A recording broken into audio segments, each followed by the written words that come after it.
We begin this morning with the latest on the conflict in the Middle East. With all eyes on what the U.S. President Donald Trump will say in his primetime address, sharply conflicting claims between Washington and Tehran are raising new questions about where the war is headed. Our Moon Hye-ryeon starts us off.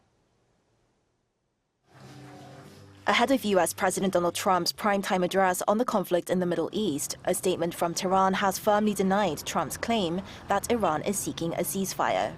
In a social media post on Wednesday, Trump said Iran's new regime president, whom he did not name, had requested a ceasefire, suggesting that any pause in fighting would depend on the reopening of the Strait of Hormuz, a choke point for global energy supplies.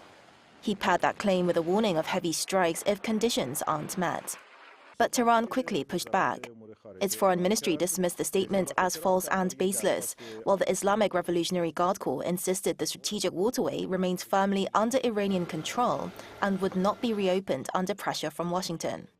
That denial was followed by a direct appeal from Iran's president, who published a letter addressed to the American people just hours before Trump's scheduled address. In it, he questioned the justification for the war and argued that Iran poses no threat to warrant such military action against it. He emphasized that Tehran's actions are rooted in self-defense and suggested the United States is acting on behalf of Israel rather than its own national interest. The letter also underscored that Iran holds no hostility towards ordinary Americans, even as the conflict intensifies. At the same time, Trump appears to be signaling a possible off-ramp.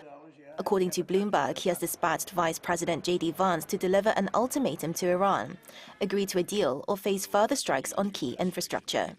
Trump is expected to outline that approach in his primetime address, highlighting U.S. military gains and reiterating a 2 to 3 week timeline to wrap up the operation.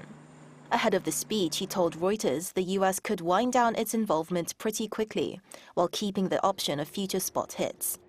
Trump on Wednesday also questioned why the U.S. should secure the Strait of Hormuz, suggesting countries like South Korea, Japan, China, and European nations, which rely heavily on the route, should take on that responsibility instead.